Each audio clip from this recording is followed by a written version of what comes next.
Sahabat Shalom, Bapak Yahweh memberkati saudara sekalian. Pagi ini kita akan bersama-sama merenungkan firman Tuhan yang saya ambil dari kitab Lukas 16 ayat 1 sampai 9. Hari ini sebetulnya ada beberapa kesaksian yang akan saya bacakan, tetapi mengingat ibadah kita di hari Sabat ini cuma 1 jam, maka kesaksian akan saya bacakan besok di ibadah Minggu pagi dan sore. Kita akan baca Lukas 16 ayat 1 sampai 9. Dan dia berkata pula kepada para muridnya, ada seorang kaya yang mempunyai seorang penata layanan, dan dia dilaporkan kepadanya sebagai orang yang menghamburkan apa yang menjadi miliknya. Dan setelah memanggilnya, orang kaya itu berkata kepadanya, apakah ini yang aku dengar tentang dirimu? Berilah pertanggungjawaban penata layananmu, sebab engkau tidak dapat menata layanan lagi. Dan penata layanan itu berkata kepada dirinya sendiri, aku harus berbuat apa? Karena tuanku menyingkirkan penata layanan itu daripadaku. Mencangkul, aku tidak sanggup. Mengemis, aku malu. Aku tahu apa yang harus aku lakukan, supaya bila mana aku dipecat sebagai penata layanan, mereka akan menerima aku di dalam rumah mereka. Dan dengan memanggil tiap-tiap orang dari para pengutang kepada tuannya, dia berkata kepada yang pertama, berapa banyakkah engkau meminjam kepada tuanku? Dan dia berkata 100 bak minyak zaitun. Dan dia berkata kepadanya, ambillah surat hutangmu, dan sambil duduk tulislah cepat-cepat 50. Kemudian dia berkata kepada yang lain, jika engkau berapa banyak kamu meminjam? Dia berkata 100 taker gandum. Dan dia berkata kepadanya, ambillah surat hutangmu dan tulislah 80. Dan tuan itu memuji penata layanan yang tidak benar itu, karena dia telah bertindak dengan cerdik. Sebab anak-anak zaman ini dalam generasi mereka sendiri ternyata lebih cerdik daripada anak-anak terang. Dan aku berkata kepadamu, ikatlah persahabatan di antara kamu di atas dasar mamon ketidakjujuran, supaya manakala kamu gagal, mereka dapat menerima kamu dalam kemah abadi. Sampai di sini pembacaan kitab suci kita. Saya akan ceritakan sedikit saja tentang kisah ini, saudara, supaya kita lebih jelas. Jadi di cerita yang kita baca itu ada orang kaya. Orang kaya yang kekayaannya cukup besar, kemudian orang kaya ini meminjamkan uang. Nah, ternyata bendaharanya, ya, yang tukang ngeluarin duit, itu memakai duit, saudara-saudara. Istilahnya dia ini melakukan tindakan melanggar hukum.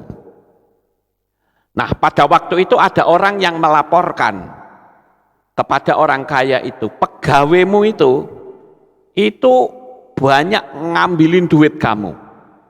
Nah, orang kaya ini kaget, saudara. Waduh, lah uang saya diambilin sama bendahara saya. Lalu bendaharanya dipanggil untuk diaudit, saudara. Akan diaudit ulang. Karena apa? Bendahara itu akan dipecat. Lalu sang bendahara ini, dia berpikir, waduh, sebentar lagi saya mau dipecat. Oleh karena itu saya akan bikin sesuatu. Karena kalau saya dipecat, saya nggak punya kerjaan. Mau mencangkul saya tidak bisa, ngemis saya malu. Waduh, bagaimana ini? Lalu dia mendatangi orang-orang yang hutang kepada tuannya. Kalau saudara baca di ayat yang kelima dikatakan, dia datang kepada orang-orang yang utang sama orang kaya itu. kamu utang berapa? Ya. Orang yang pertama bilang, oh saya hutang 100 bat minyak zaitun. Coba surat hutangnya kamu serahkan ke saya. Kamu bikin surat hutang kembali, tapi bukan 100 bat, tapi 50 bat. Jadi hutangnya makin banyak atau makin berkurang? Makin berkurang. Artinya orang yang hutang itu sudah memakan 100 bat, tetapi dia mendapatkan 50. Artinya dimanipulasi harganya, saudara. Atau hutangnya itu dimanipulasi. Kemudian dia datang lagi ke orang yang lain. Kamu pinjam berapa? Oh saya 100 taker gandum. Suratmu mana? Saya ambil, kamu bikin lagi. Supaya kamu dapat keringanan. Kamu bikin lagi 80 takar gandum. Semakin banyak atau kurang? Kurang. Nah, bendahara ini dia menciptakan sebuah momen di mana orang berhutang budi sama dia. Sehingga ketika nanti dipecat, dia nggak kaliren, saudara-saudara. Karena apa? Karena akan dibantu oleh orang-orang yang sudah dimanipulasi nilainya. Sampai di sini paham? Nah, dalam cerita ini dikatakan tuan atau si pemilik uang itu memuji bendahara ini. Wah, luar biasa ini ya. Kalau saudara baca di ayat 8 dikatakan, dan tuan itu memuji penata layanan yang tidak benar itu karena dia telah bertindak dengan cerdik. Lalu di situ Yesua membandingkan, sebab anak-anak zaman ini dalam generasi mereka sendiri ternyata lebih cerdik daripada anak-anak terang.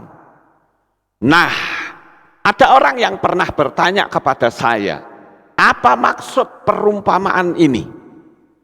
Sebetulnya saudara-saudara, ketika kita membaca kisah ini, kita bisa mendapatkan pelajaran yang cukup baik, ya. Artinya, sekalipun kisah ini kisah tentang bendahara yang tidak jujur, namun dalam cerita itu bisa dipetik pelajaran yang baik dari dalam. Namun demikian, bukan berarti Yesua menyetujui sikap bendahara yang tidak jujur ini. Sekali lagi, bukan berarti Yesua menyetujui sikap dari bendahara yang tidak jujur ini. Lalu apa sebenarnya inti dari cerita ini, atau pelajaran apa yang bisa kita ambil di dalamnya? Saya menemukan ada 5 hal yang positif yang bisa kita ambil. Sekali lagi, Yesua menceritakan ini bukan berarti Yesua itu menyetujui sikap dari bendahara yang tidak jujur. Yang pertama, pelajaran yang bisa kita ambil adalah ini sebetulnya hanya menunjukkan kalau Yesua itu hendak memberitahu kalau orang yang berbuat licik saja bisa menghindar dari jerat hukum karena kecerdikannya. Jadi paham nggak saudara? Jadi inti dari cerita ini yang pertama adalah tentang kecerdikan. Karena saudara lihat di ayat yang ke-8, di sana dikatakan bahwa ternyata lebih cerdik daripada anak-anak terang. Jadi orang yang berbuat baik, orang yang tidak pernah melakukan kejahatan tapi nggak cerdik. Orang tulus tapi kalau tidak cerdik bahaya, saudara. Itu sebabnya Yesua memberitahu, hendaklah engkau cerdik seperti ular dan tulus seperti merpati. Banyak sekali anak-anak Tuhan yang hidupnya baik, nggak licik, tapi nggak punya kecerdikan. Jadi dalam kisah ini Yesua sedang membandingkan dengan orang yang licik ini. Dengan kata lain, Yesua itu hendak berkata, kalau orang yang curang saja bisa menghindar dari jerat hukum karena kecerdikannya, apalagi anak-anak Tuhan yang mau sungguh-sungguh. Jadi kisah ini Yesua tidak ngajarin buruk, tapi cuma membandingkan yang memiliki arti seharusnya kecerdikan kita bisa melebihi orang ini karena kita itu tidak berbuat jahat. Bisa dipahami? Ya. Jadi kisah-kisah tentang kecerdikan itu menarik sekali, saudara. Kalau kita mau melihat dalam dunia sekuler, maka kita sering mendengar kisah-kisah kecerdikan. Ketika kita masih anak-anak, kita diceritain tentang kisah kecerdikan. Cerita apa menurut saudara? Nah, saudara pasti pernah dengar ya cerita kancil. Kancil ini binatang yang cerdik, ya.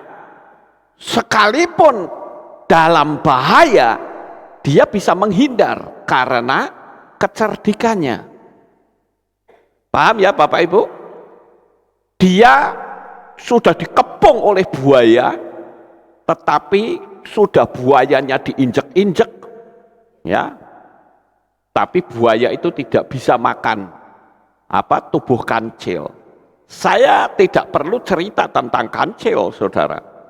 Tapi saya pikir saudara pasti sudah hafal cerita ini dari waktu kecil saudara diceritain orang tua. Bahwa kecerdikan itu bisa melepaskan kita dari jerat hukum. Kemudian di kalangan orang dewasa ada kisah cerdik yang saya cukup tertarik sekali. Kira-kira apa, saudara? Nah, cerita Abu Nawas. Abu Nawas ini sebuah kisah yang cukup menarik dari negeri Baghdad, saudara. Cerita 1001 malam. Abu Nawas ini seorang sufi, tapi dia punya kecerdikan luar biasa. Berulang kali dia dijaili oleh rajanya yang bernama Harun al-Rasyid, tetapi dia bisa lepas dari jerat hukum. Kecerdikan itu sangat dibutuhkan, apalagi di zaman sekarang ini. Kita harus punya kecerdikan. Dulu juga ada cerita kecerdikan yang sama yang dari Indonesia. Saudara masih ingat? Cerita Mukidi. Ingat ya, dulu kan rame kan? Ya, di mana-mana cerita Mukidi melulu. Ya, itu kisah lelucon tetapi mengandung makna di dalamnya. Jadi, poin yang pertama yang bisa kita ambil kesimpulan dari cerita tentang bendahara yang tidak jujur adalah kecerdikan itu harus dimiliki oleh anak-anak Bapak Yahweh. Lalu pertanyaannya, bagaimana saya bisa dapat kecerdikan? Ya minta sama Tuhan, saudara-saudara.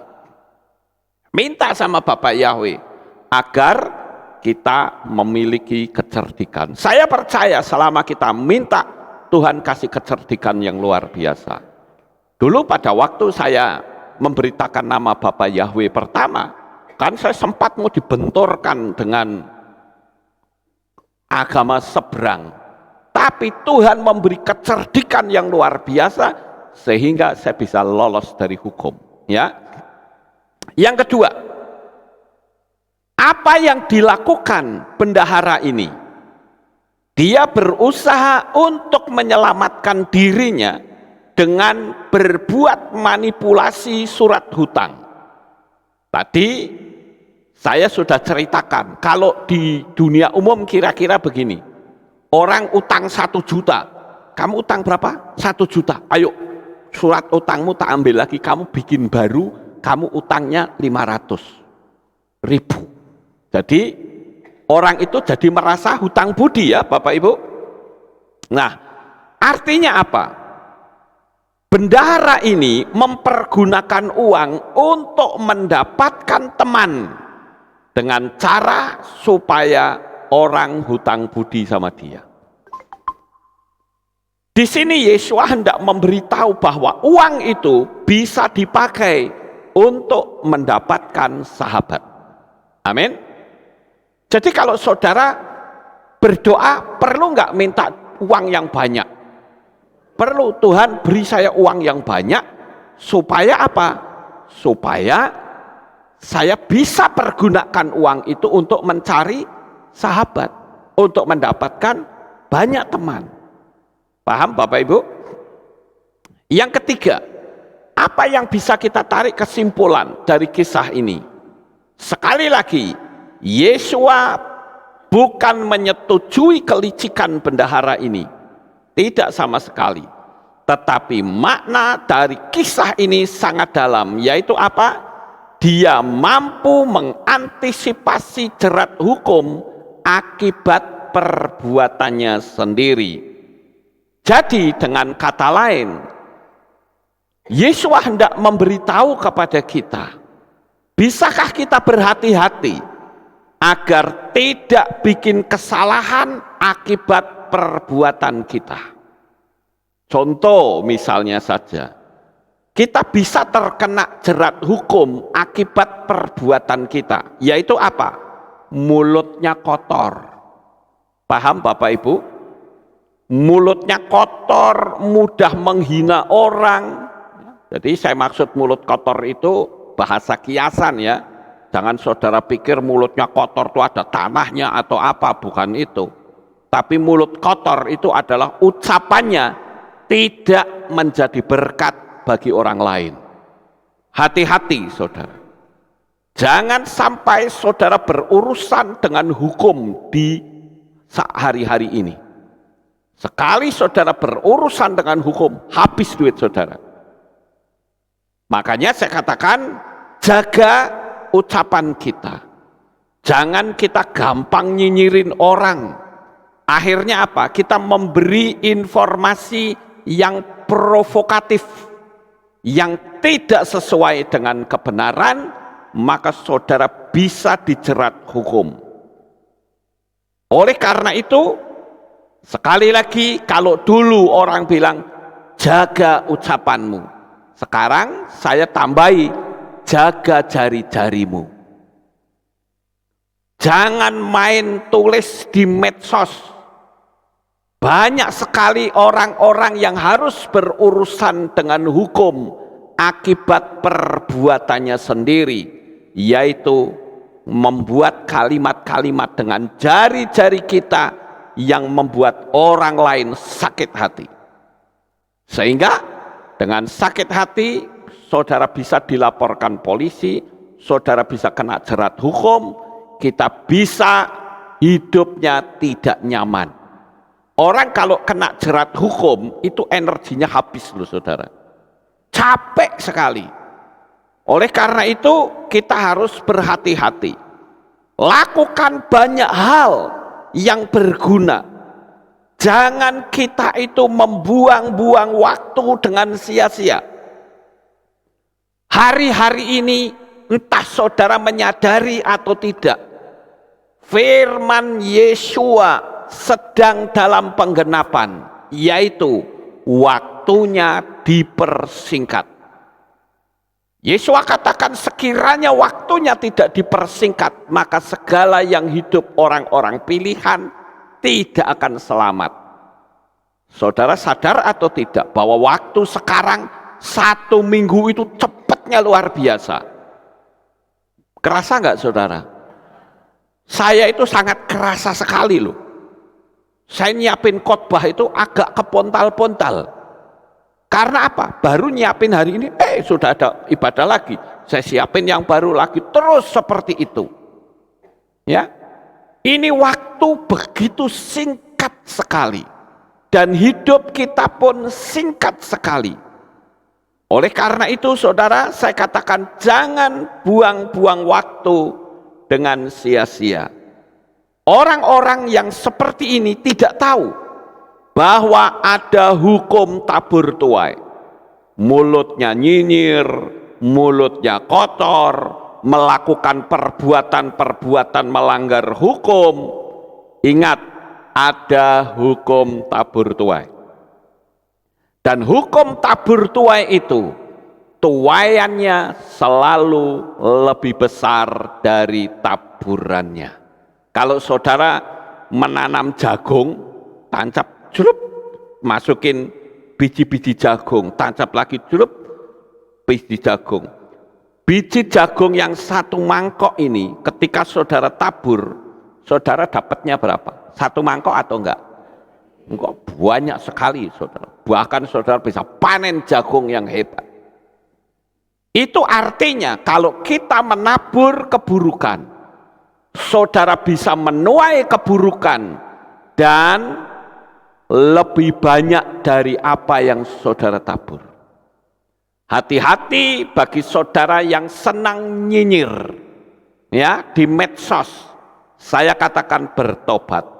Atau Anda sekali waktu bisa kena jerat hukum, hidupmu akan kecapean, kelelahan. Karena orang yang kena jerat hukum itu capek sekali hidupnya, saudara-saudara. Oleh sebab itu, ayo kita berhati-hati di dalam menjalani hidup ini. Jangan pernah kita menabur keburukan. Sekarang yang keempat, bendahara ini menyadari bahwa pekerjaannya di dunia ini segera berakhir. Karena tadi sudah diancam bukan sama pemilik uang atau bosnya. Bosnya mengatakan apa? Kamu tidak akan saya pakai lagi menjadi penata layanan. Kamu tidak akan saya pakai lagi menjadi bendahara. Dengan kata lain, waktumu tidak lama. Kamu akan saya pecat. Tapi harus diaudit terlebih dahulu. Ayo. Nah, sebelum dilakukan audit, ternyata bendahara ini cepat-cepat membuat sebuah laporan atau membuat sebuah rekayasa. Nah, sekali lagi, kisah ini bukan berarti Yesua menyetujui, tidak. Tetapi saudara, yang bisa dipetik dari dalamnya adalah bendahara itu menyadari bahwa pekerjaannya di dunia akan segera berakhir dan akan masuk dalam dunia yang baru yang akan datang. Dan dia menyadari bahwa saya tidak punya kepandaian, mencangkul saya tidak bisa, ngemis saya malu. Bagaimana dengan masa depanku nanti? Nah, jadi bendahara itu mulai mikir bahwa aku segera berakhir, pekerjaanku sebentar lagi selesai, dan aku harus menjalani hidup yang baru, yang mana aku tidak bisa berbuat apa-apa. Nah, Bapak Ibu yang terkasih, jadi kisah ini di poin yang keempat adalah memberikan pelajaran bagi kita. Kalau bendahara ini mulai menyadari bahwa waktunya bekerja selesai, kita juga harus menyadari bahwa kita ini tidak hidup terus di dunia ini. Akan tiba waktunya kita selesai hidup di dunia ini. Sampai di sini paham?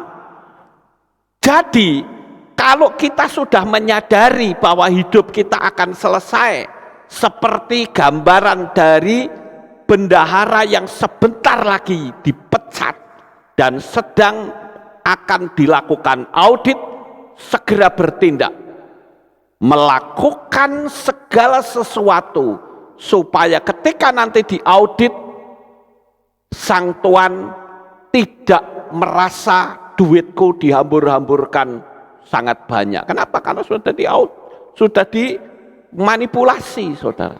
Nah, begitu juga sekarang. Ketika waktu kita sadari sudah tidak lama lagi, ayo cepat segera bertindak. Yang belum beres diberesin, yang belum benar dibenerin.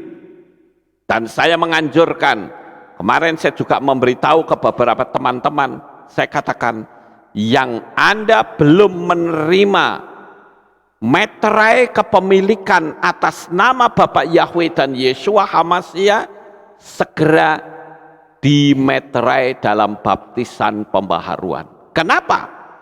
Karena ada ayat firman Tuhan yang berkata, apa yang kau ikat di bumi akan terikat di sorga. Apa yang kau lepaskan di bumi akan terlepas di sorga. Nah, kita itu dulu dibaptis, diikat dengan nama siapa? Itu yang penting, saudara. Karena nanti nama itu yang jelas itu bukan sesembahan kita. Spiritnya akan mengikuti kita sampai di kursi pengadilan Tuhan. Kalau saudara belum dibaptis pembaharuan, nanti ketika masuk dalam kursi pengadilan Tuhan, ingat, di sana tidak ada suap menyuap. Saudara sudah tidak lagi bisa mempergunakan uang.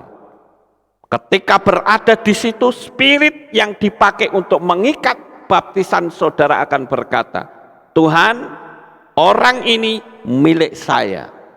Dulu sewaktu di dunia, orang ini dimeteraikan atas nama saya. Bisa saja saudara berdalih, loh, tapi kan aku sudah percaya kepada Bapak Yahweh. Betul, Anda sudah percaya, tapi meterainya masih milik saya. Saya berhak untuk menuntut. Sama seperti suami istri. Suami istri itu punya akte perkawinan. Itu kepemilikan sah. Kalau saudara bermain dengan pria lain atau wanita lain, maka suami atau istri yang sah dia berhak untuk menuntut. Sampai di sini paham, saudara? Jadi saya katakan, mumpung masih ada kesempatan, ayo cepat-cepat. Ya. Sebelum hidupnya berakhir, persiapkan diri saudara. Hidup ini juga sebentar lagi akan berakhir. Sudahkah saudara mempersiapkan diri untuk kehidupan yang sesungguhnya? Ingat, kita hidup di dunia ini sudah pendek sekali. Kita bisa hidup 10 tahun lagi, mujizat besar, saudara. Karena kalau dilihat situasinya, entah saudara pernah mendeteksi atau tidak. Ketika saudara duduk, coba deteksi energi yang ada. Itu betul-betul menakutkan, saudara. Karena energi dari kuasa kegelapan sudah betul-betul ingin berkuasa. Dan waktu kedatangan Yeshua HaMashiach untuk yang kedua kali sudah ada di depan mata. Semua nubuatan sudah tergenapi. Tinggal sedikit lagi. Ini adalah pelajaran yang keempat. Saya akan bacakan juga di dalam kitab Matius atau Matius 5, 20 sampai 22. Sebab aku berkata kepadamu, bahwa jika kebenaranmu tidak melimpah lebih banyak daripada para ahli kitab dan orang-orang Farisi, kamu sekali-kali tidak dapat masuk ke dalam kerajaan surga. Wow, ngeri loh ini saudara. Artinya apa? Hidup keagamaan kita itu harus lebih tinggi dari orang Farisi. Ya, ayat 21. Kamu telah mendengar apa yang telah dikatakan kepada mereka pada zaman dahulu. Jangan membunuh, dan siapa yang membunuh dia pantas berada dalam hukuman. Namun aku berkata kepadamu, bahwa setiap orang yang menjadi marah tanpa sebab terhadap saudaranya, ia pantas berada dalam hukuman. Dan siapa yang berkata kepada saudaranya raka, dia pantas berada di hadapan Sanhedrin.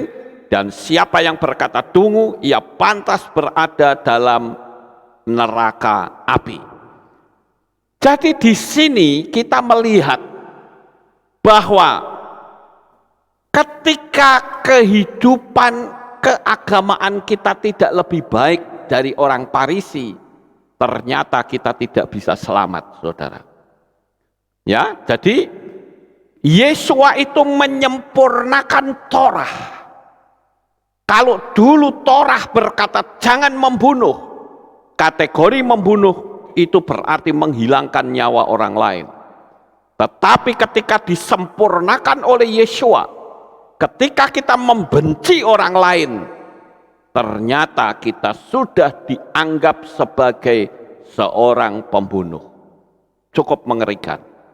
Jadi seharusnya kita itu tidak gampang kepahitan hati, saudara.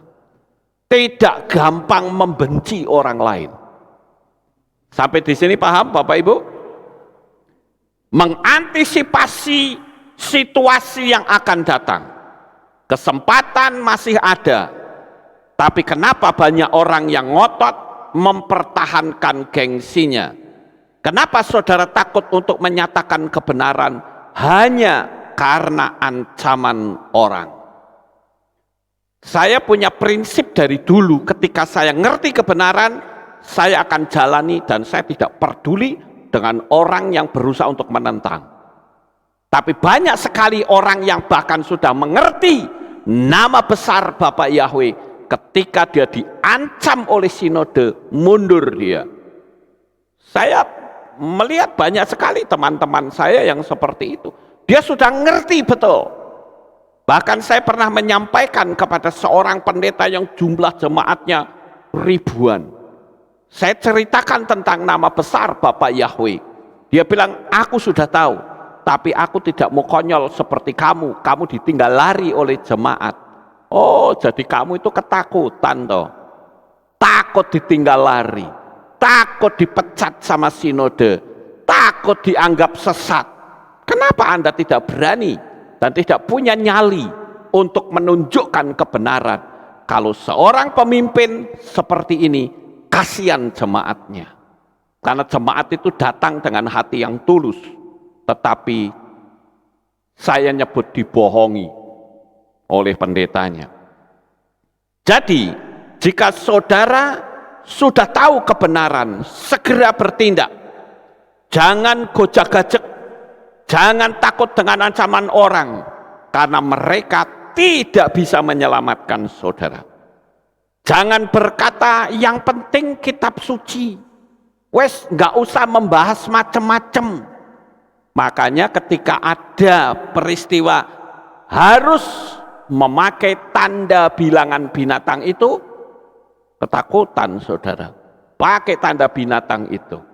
Sekarang orang ketakutan lagi.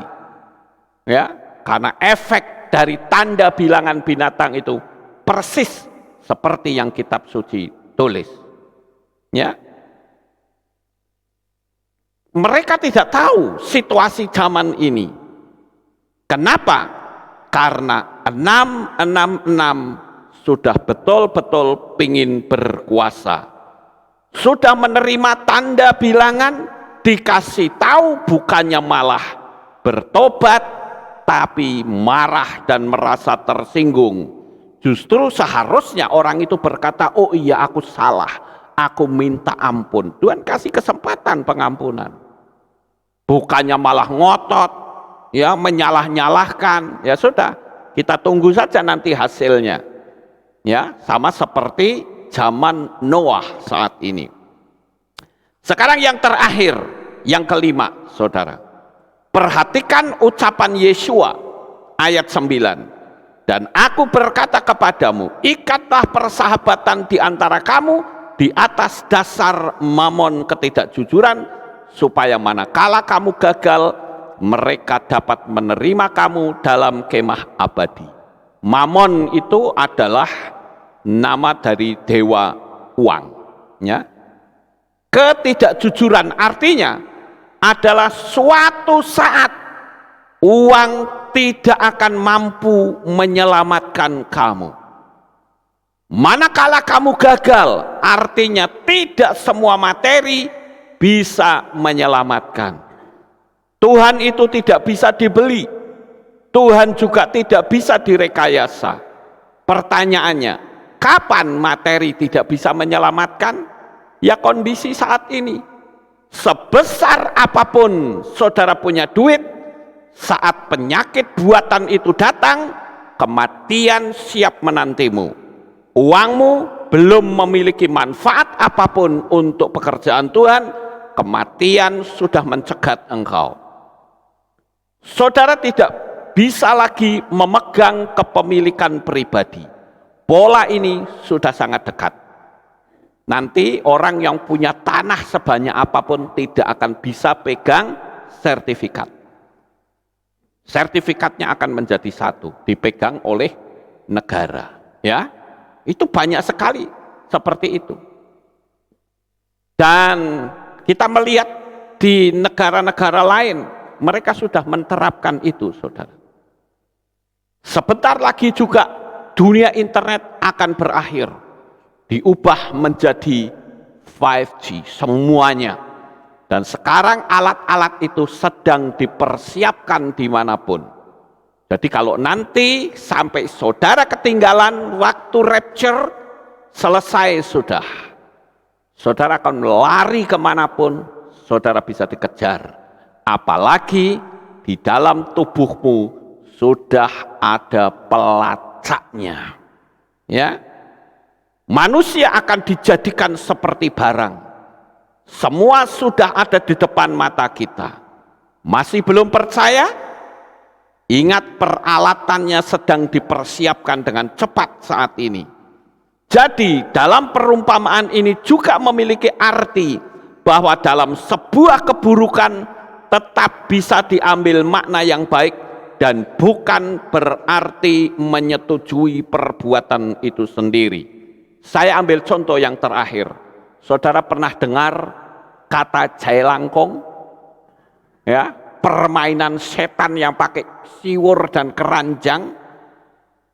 Itu sebetulnya tradisi bukan milik Indonesia. Ya.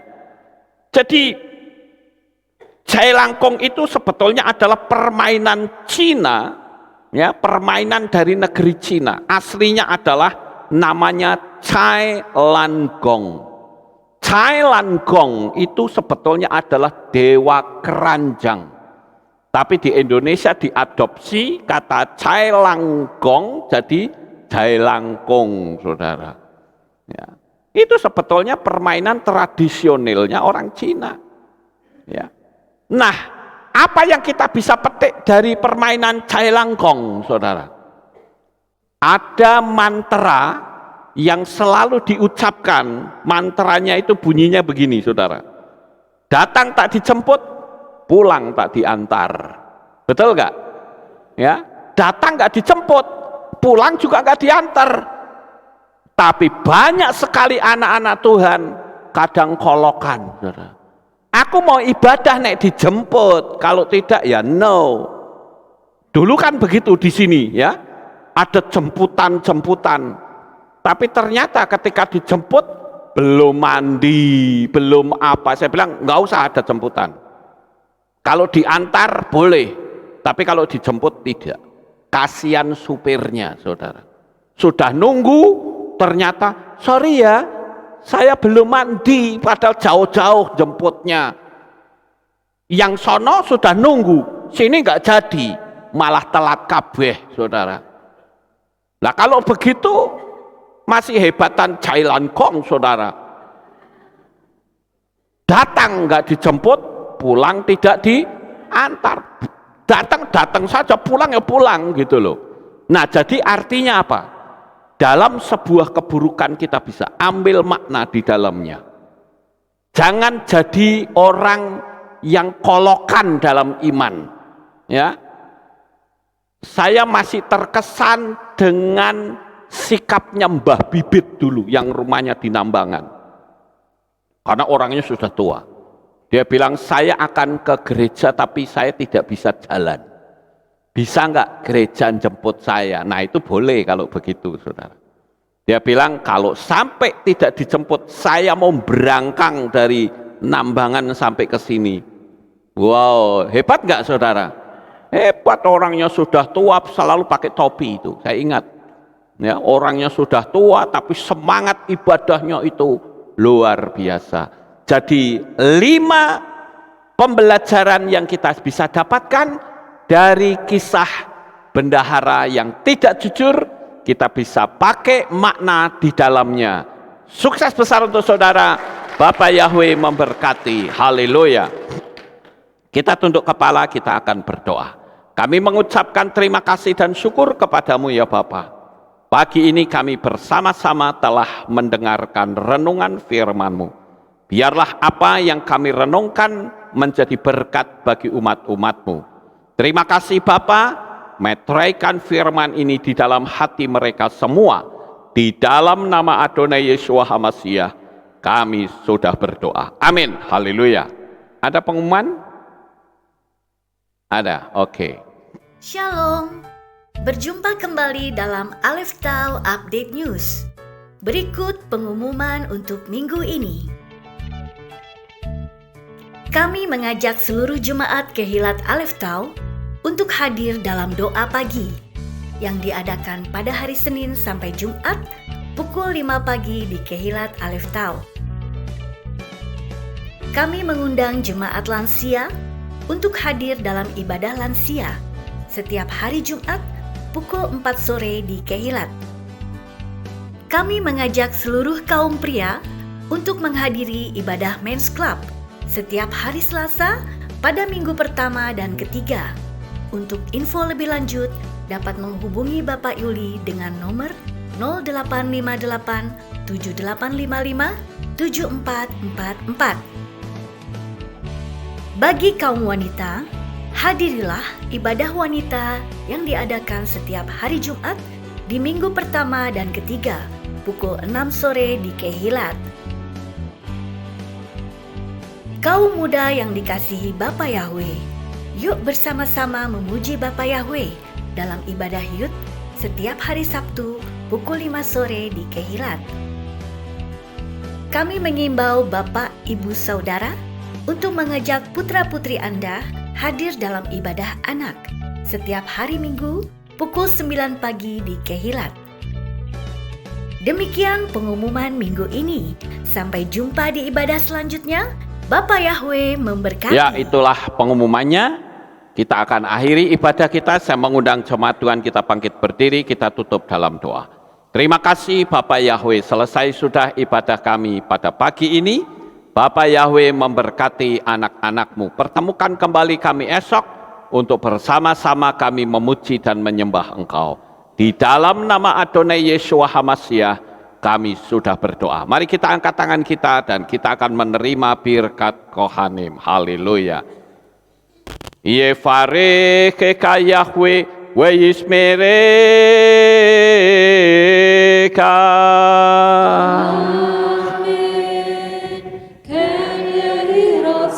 Yair Yahweh panau eleka vichuneka.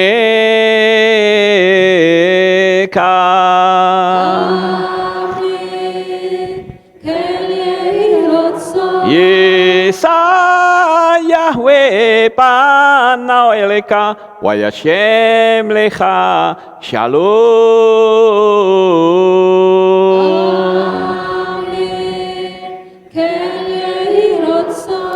Baruk ata Bair o Faruk ata Besareh. Engkau akan diberkati di kota dan kau akan diberkati di ladang. Amin. Baruk peripitne kau friat bat kau fri fehem teka shikar ala peka wa esterotzoneka. Diberkatilah buah kandunganmu, diberkati hasil bumimu, diberkati hasil ternakmu, anak-anak lembumu dan anak-anak dombamu. Baruk tan akau misyarteka, diberkatilah bakulmu dan tempat adonanmu. Amin. Baruk ata baboy kau faruk ata beseteka, dan kau akan diberkati pada waktu kau masuk dan kau akan diberkati pada waktu kau keluar. Amin. Baruk ata Yahweh Elohenu melek haolam besem Yeshua HaMashiach Ruach HaKodesh kile olam faed. Kami sudah berdoa dan mengucap syukur. Haleluya.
Yeshua, ku datang bersujud dan menyembah di hadapan-Mu.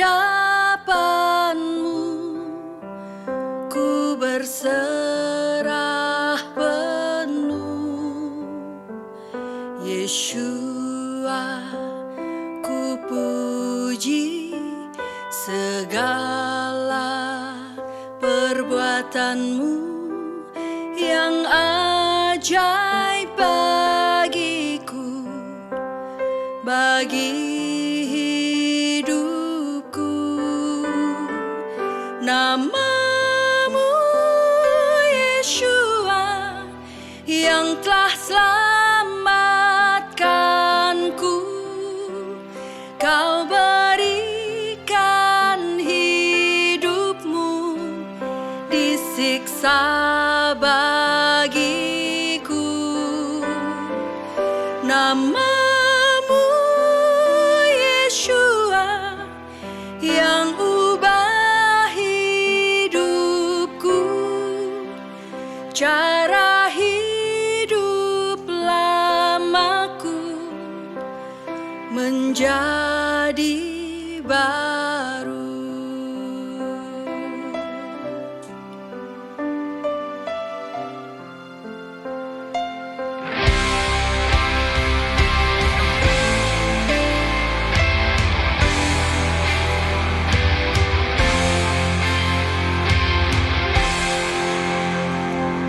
Yeshua, ku datang bersujud dan menyembah di hadapan-Mu.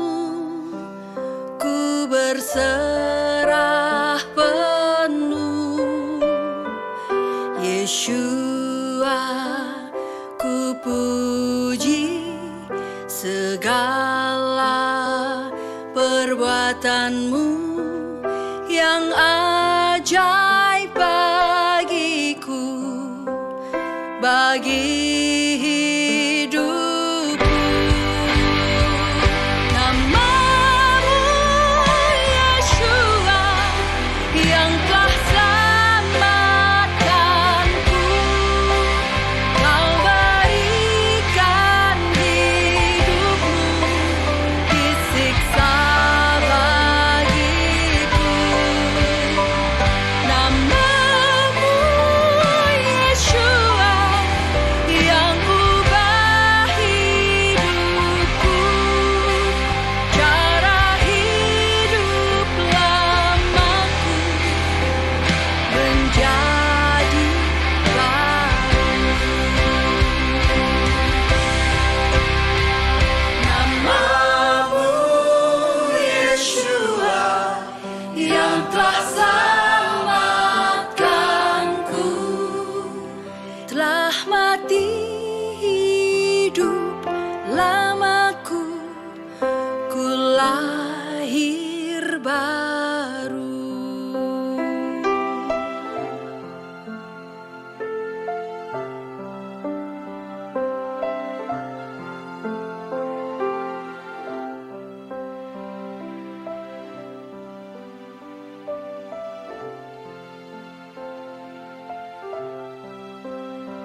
Ribuan tahun yang lalu, nama itu ada. Sebelum dunia dijadikan, nama itu sudah ada. Namun, nama itu seolah tenggelam. Namun dia tidak pernah tenggelam. Ehyeh, Asher Ehyeh. Aku ada yang aku ada. Dia ada untuk memberikan keselamatan. Dia ada untuk membawa kita kehidupan. Dia ada dari kekal sampai kekal. Dia Elohim Abraham, Yitzhak dan Yakov. Dia Elohim Israel. Dia juga Elohim atas Indonesia. Dia Elohim yang memulihkan Israel. Dia Elohim yang memulihkan Indonesia. Diberkatilah Israel. Diberkatilah Indonesia.